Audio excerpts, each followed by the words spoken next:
তো আজকে একটা বিষয় নিয়ে কথা বলবো। ভাই আমি আজকে আসছি কাতারে প্রায় 1.5 বছর। তো ভাই বন্ধুত্বে যে এমন এক জিনিস, এটা সবসময় আমি প্রমাণ পাই। এর কারণ হলো কি, আমি আপনাদেরকে বলি। এর কারণ হলো, আমি যেই সময় ছোটবেলায় স্কুলে পড়তাম, আমার এক বন্ধু আছিল, আমার সাথে পড়ালেখা করতো, আমার এলাকারই। তো এই প্রবাসে আসার পর 1 বছর পর তার সাথে দেখা হয়। সে আমারে বলতেছে, বন্ধু কি অবস্থা, আছিস নি ভালো?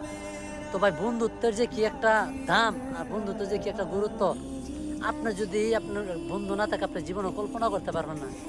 এই বন্ধুই আমাকে সব পরামর্শ দিয়ে আজকে এই পর্যন্ত যে আমার আনছে, আমার এই কলিজার বন্ধু। তো বন্ধু, তোর অনেক ভালোবাসি রে, যা কখনো আমি তোর সামনাসামনি তোর বলতে পারি না, আর আজকে ভিডিওর মাধ্যমে বইলা দিলাম। তোরে অনেক মিস করতেছি বন্ধু, তোর কি বলবো, তোর অনেক মিস করতেছি। দেশে গেছস, অনেক মিস করছিস তোরে। তো বন্ধু, ভালোবাসা রইলো। বন্ধু, ভিডিওটা পাইলে ছোট্ট করে একটা কমেন্ট করে যাইস।